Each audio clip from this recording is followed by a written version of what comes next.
one in this country who has done more for women and children than Speaker Nancy Pelosi. The children, the children, the children. How many times have I heard that in my first 2 years in Congress? And now, as we see the promise of working with President Biden's administration, let me say it one more time, President Biden. There's no one more prepared to help usher through our agenda than the woman who has built a reputation as an unrivaled negotiator and legislative tactician. The woman responsible for guiding the passage of landmark bills like the Affordable Care Act, the American Recovery Act, and soon the American Rescue Plan. At a time when Republicans across this country are plotting to undermine the right to vote, she's ensuring that House Democrats protect Americans' voices at the ballot box. Since the day she arrived in Congress, Speaker Pelosi has been a tireless champion of equality. And on a personal note, my wife Cheryl and I and our 4 sons are grateful. Colleagues, it is my great honor to welcome the most accomplished and effective legislator of our lifetimes, Speaker Nancy Pelosi. Thank you so much. I'm so honored by your introduction. This is a very special evening for me, my colleagues, to be introducing for the very first time Joe Biden as President of the United States. And my heart could not be filled with more joy to have that occasion marked by introducing him to our House Democratic Caucus. That joy is also increased by being introduced by Angie Craig, and I'm so glad she referenced her wife and her 4 sons, whom I love hearing about, and now in front of the President of the United States. Thank you, Angie, for your leadership, your friendship, and your very generous introduction. You make this evening very special to me, a special evening. First time, Mr. President, that I'm introducing you as President of the United States to my great House Democratic Caucus. That makes it even better. My colleagues, as you know, our nation is blessed with Joe Biden as President of the United States. He is an extraordinary president. He knows how to get the job done. When our nation faced the Great Recession, it was Joe Biden who led the implementation and accountability of ARA, helping to create and save millions of jobs. That experience serves him well with the American Rescue Plan. When the Democratic Caucus was passing the Affordable Care Act, Joe Biden was a partner for progress in the White House, and that experience serves him well as we face the coronavirus crisis. Joe Biden has been a voice of reason and resilience with a clear path to lead us out of this crisis. On another front, I want to tell you about Joe Biden, the Joe Biden I've seen with parents of victims of gun violence, listening to them and offering them the empathy, grace, and courage that he can give them as someone with the terrible understanding of a father who has shared their experience. Continuing on the family front, Joe and Jill Biden have taken their experience as a Blue Star family to help ensure that service members, military families, and veterans have their service respected, the support that they need, and the benefits they have earned. He is our commander-in-chief, and Joe Biden is the first president in 40 years to have a son who served in a war. He knows what it is like for military families of those who are deployed. He knows the role that our hidden heroes and caregivers have for returning veterans. And he's so proud of Bo. He is concerned about other veterans who have suffered from cancer, many after being exposed to toxins in the burn pits of Iraq. That is just one reason for his enthusiasm for the cancer moonshot, demonstrated as recently as today by a bipartisan meeting on cancer at the White House. I've seen President Biden working behind the scenes, hammering out solutions for the American people. He is a leader with the humility to seek expertise and science and the confidence to act upon it. On the policy side, President Biden has been a long-time legislative partner, including for VAWA, for gun violence prevention, and of course, with his connection to America's working families. On the global front, President Biden is a distinguished world leader who commands the respect of allies and adversaries alike. I especially personally enjoyed seeing him, as a Catholic, I enjoyed seeing him received at the Vatican when the Pope was inaugurated, when Pope Francis was inaugurated. On the political front, Joe Biden has campaigned with or for many members of Congress, almost everyone in this virtual setting. Thank you, Mr. President, for being there and with us and for us. My husband, Paul, always says, I just wonder how long into a speech it will be before Nancy starts talking about her grandchildren, our grandchildren. My grandchildren have for many, many years been longtime friends of Joe Biden. They have a range in age, but all of them love Joe Biden. But let me tell you one story. I think it was like 2013, 4 and 5-year-old, two of my, Paul and Thomas, we were at an event of the DCCC in New York, and Joe Biden was the featured speaker. They were so excited to see him because they'd heard so much about him from their cousins. And they met him, they talked about pets and things like that. And afterward, after the luncheon was over, I took them for candy. Don't tell their mom. I took them for candy at a place, Dillon's in New York. Well, they have sort of like swinging doors. You have to get through the doors, one part of the store to the next. So here they are, place is packed and jammed. These kids are making all this noise over there on the side. And all of a sudden, I hear them pronounce, in order to open these doors, we do not say open sesame, we say open Biden. That's our magic word. Open Biden. I love it.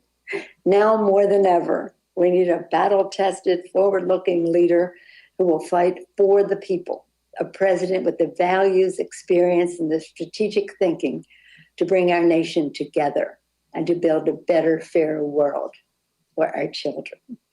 As president, he is taking us to new heights of inclusion in the success of America. President Biden is a leader who is the personification of hope and courage, values, authenticity, and integrity. Joe Biden is president, and with Democratic majorities in the House and Senate, we will deliver bold progress for the people. And now it is my privilege to present the 45th President of the United States, as my grandchildren would say, open Biden, Mr. President. Nancy, I love you. There's no one I'd rather work with than you. We've been friends a long time, and your whole family, your daughters, and it's just been a great relationship. And I think that Angie was absolutely correct, that you've been the consummate leader. I've been here a long time, and there's been no speaker that's been your equal, although there's been some great speakers. And you just have a special way about you, Nancy. And you're also very, very, which is important, you're kind, but you're tough. And you know what's right, and you stick by it. And I admire the devil out of you. And I want to thank somebody I campaigned for. He was leading by 30 points till I campaigned for him, but he still won anyway, Hakeem Jeffries, and Vice Chair Aguilar for putting this conference together and including me. And I want to thank the entire leadership team and all your committee chairs for taking an important step in the American Rescue Plan last week. You all showed at a time when the American people are depending on us, and they are desperately in need of us, that a diverse caucus isn't a divided caucus. Congressman Clyburn, I also want to note that it was almost exactly a year ago today that you delivered the endorsement to me in South Carolina that meant so much to me in my campaign. You're a great friend. And on the night of that primary, America had confirmed only fewer than 100 COVID cases. That's just a year ago. Breonna Taylor and George Floyd were still alive. California yet to suffer the worst of what would become the worst fire season in recorded history. And there had been no violent insurrection on the Capitol Hill. And I could go on. A lot's changed. My point is this.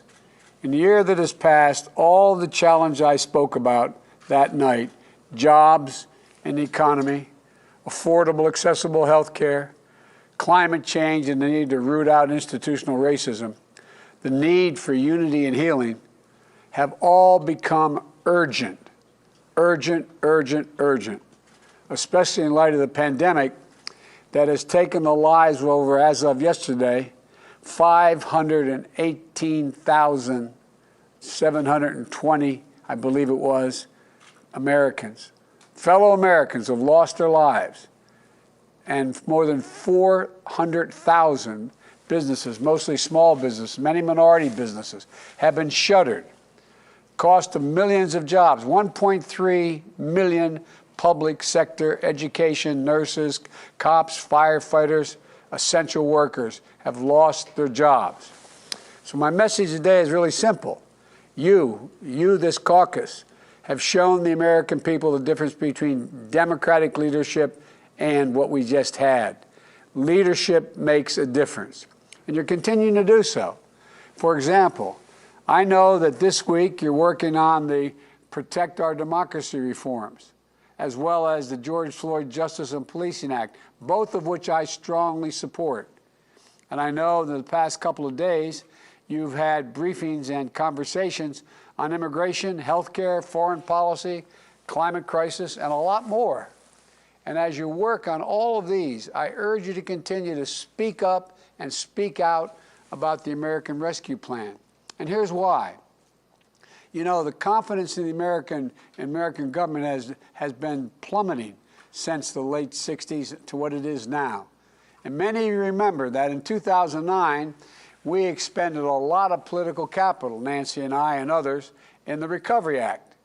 It was an act that had less than 0.2% waste or fraud in it, according to the experts.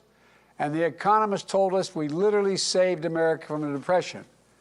But we didn't adequately explain what we had done. Barack was so modest, he didn't want to take, as he said, a victory lap. I kept saying, tell people what we did. He said, we don't have time. I'm not going to take a victory lap. And we paid a price for it, ironically, for that humility. And this is a case where every single piece of the bill you passed addresses a genuine, desperate need for the American people. Each piece isn't just defensible, it is urgent and overwhelmingly supported by the people. It's good policy and it's good politics.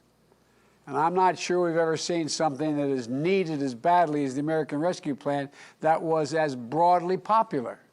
Nancy and I have passed some really important things in our careers, but they haven't always been that. They've been badly needed, but they haven't been overwhelmingly popular. Sir, I've served in the Congress for 36 years before becoming vice president for 8. We never had anything this urgent and this ambitious that was so widely embraced. 3/4 of the American people are together with us on this, 3/4. Nearly unanimous support among Democrats. More than 70% of independents in poll after poll. 60% of Republicans. I'll say that again. 60% of Republicans support what we're doing. A bipartisan group of more than 425 mayors, Democrat and Republican. The AFL-CIO and business leaders. Look, the show of unity we're seeing is unprecedented. It isn't just about the sum of the total package. Americans are lockstep on each of the major elements of the plan, and they know what they are. They support what we're doing on vaccines. Look at the progress we've made with your help. We've been able to move us to the point where we had very little supply, that we will have enough vaccine because of the work we've done with your help, enough vaccine by the end of May to be able to vaccinate every single adult in America. It will not be done by then, but that supply will be there. They support what we're doing on direct payments, on unemployment insurance, on food and nutrition support, on keeping people in their homes, on safely reopening our schools. Staying unified as we complete this process of passing the American Rescue Plan won't just make a difference in our fight against COVID-19. and our efforts to rebuild the economy, it will also show the American people we're capable of coming together for what matters most to them. They've lost faith in government. This is a time to reestablish that faith, and the reason why they should have faith, because we're doing the right thing. It's a show of strength and a first step forward to restoring their faith in the capacity of government to have their backs. Now, if we deliver on this, it also builds momentum. It builds real enthusiasm as well. And I will make everything else we want to deliver. This will make everything more possible to get it done. That's why starting off this victory is so important, because it's so consequential to their lives. And we know how much we have to do. But it all starts here. It starts by bringing this home, bringing home what you've done all the way. And I know we're all making some small compromises, but I want to thank you. I want to thank you for the work you've done. I want to thank you for the work we're going to continue to do.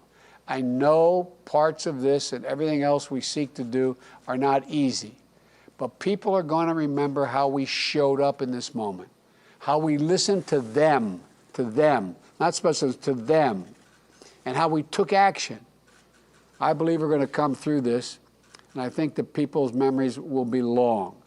And if we continue to stay laser focused on getting shots in people's arms, responding to the economic crisis, it's going to open up a lot of hearts and a lot of doors for us tomorrow to do the many more things we know we have to do. So I want to thank you all. I really mean it from the bottom. I want to thank you. Thank you, thank you, thank you. And I'm happy to take questions if that's what I'm supposed to do, Nance, whatever you want me to do.